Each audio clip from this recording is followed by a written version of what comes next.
दोस्तों मौजूदा समय में भारत के लिए सबसे ज्यादा महत्वपूर्ण प्रोग्राम है एडवांस मीडियम कॉम्बैट एयरक्राफ्ट यानी कि एमका लड़ाकू विमान का प्रोग्राम, क्योंकि भारत के लिए 5वीं पीढ़ी के लड़ाकू विमान भारतीय वायुसेना को इस पूरे रीजन में सबसे ज्यादा शक्तिशाली बनाने की क्षमता रखते हैं। एमका के इस महत्वाकांक्षी और महत्वपूर्ण प्रोजेक्ट के लिए भारत ने बहुत ही मेहनत की है और भारत के वैज्ञानिक अपनी पूरी क्षमता और शक्ति के साथ इसके ऊपर काम कर रहे हैं और इसीलिए ये बात बताई गई थी कि एमका की पहली उड़ान 2024 से लेकर 2025 के बीच में कराई जा सकती है। लेकिन अब एक ऐसी खबर निकलकर सामने आई है जिसने सभी की चिंता थोड़ी सी बढ़ा दी है। दरअसल ताजा तरीन खबरों के हिसाब से भारत ने अभी तक अपने 5वीं पीढ़ी के लड़ाकू विमान यानी कि एमका के लिए इंजन को चुना ही नहीं है। अभी तक विश्व की अलग अलग कंपनियों से बातचीत जारी है, जिसमें सबसे आगे रोल्स रॉयस और सेफ्रॉन कंपनी है। एमका विमान के प्रोटोटाइप में हम लोग अमेरिका के GE F414 INS-6 इंजन को लगाने वाले हैं, जो कि 98 किलो न्यूटन क्लास का थ्रस्ट को पैदा करते हैं। लेकिन एमका के आने वाले विमानों में लगाने के लिए हमें अभी भी इंजन का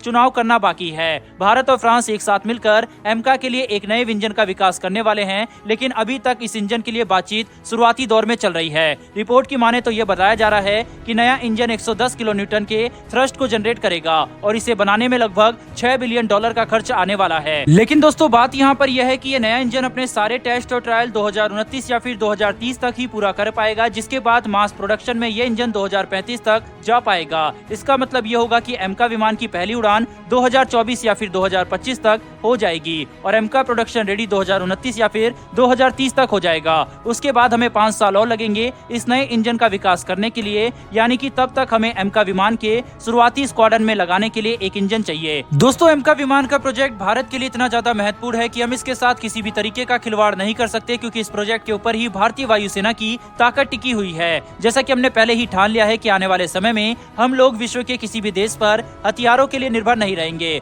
और अपनी जरूरत के सारे हथियार खुद ही बनाएंगे। तो उसके लिए सबसे ज्यादा जरूरी है कि हल्के लड़ाकू विमान तेजस को बनाने के बाद हमारे पास एमका जैसा 5वीं पीढ़ी का लड़ाकू विमान मौजूद हो, ताकि भारतीय वायुसेना की सारी जरूरतें पूरी हो सके और इस पूरे रीजन में भारतीय वायुसेना का दबदबा बनाया जा सके। फ्रांस भारत को अपने M88 इंजन के ऊपर आधारित एक नया 110 किलो न्यूटन क्लास का इंजन बनाने का ऑफर दे रहा है, जबकि ब्रिटेन की रोल्स रॉयस अपने EJ200 इंजन के ऊपर आधारित एक नया इंजन को बनाने का ऑफर दे रहा है। ये दोनों ही कंपनियां इंजन बनाने के मामले में काफी ज्यादा अच्छी है और विश्व में एक अच्छी प्रतिष्ठा रखती है। भारत अगर इन दोनों में से किसी भी देश के साथ मिलकर अपना एमका के लिए इंजन बनाता है तो उसकी सारी टेक्नोलॉजी और इंटेलेक्चुअल प्रॉपर्टी राइट्स भारत के पास होंगे। यानी कि भारत को अगर वह इंजन किसी और देश को बेचना है या किसी लड़ाकू विमान में लगाकर बेचना है तो उसके लिए हमें इन देशों की इजाजत की जरूरत नहीं होगी। भारत वह अपने आप कर पाएगा। शुरुआती ऑफर के हिसाब से भारत और फ्रांस द्वारा मिलकर बनाया जाने वाला नया इंजन 2035 तक मास प्रोडक्शन के लायक बन जाएगा, लेकिन हमें इंजन उससे पहले चाहिए। अब एमका विमानों के प्रोटोटाइप में लगने के लिए तो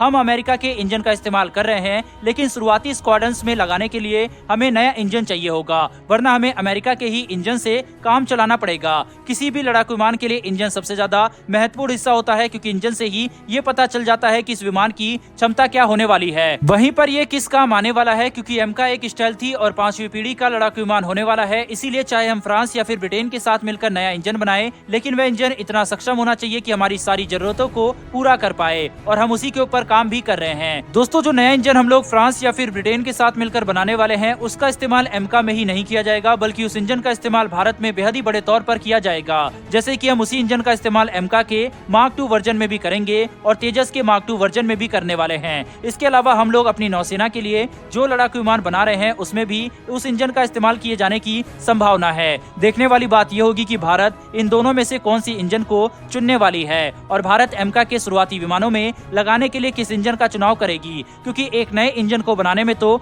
2035 तक का समय लगने वाला है। वहीं पर ऐसी संभावना भी बन रही है कि एमका के कुछ शुरुआती स्क्वाड्रन्स में अमेरिका का बनाया हुआ GE F414 INS-6 इंजन इस्तेमाल हो और जब हम लोग एक नए इंजन का विकास कर लेंगे तब इन शुरुआती स्क्वाड्रन में से इंजन को अपग्रेड कर दिया जाए नए बनाए हुए इंजन से।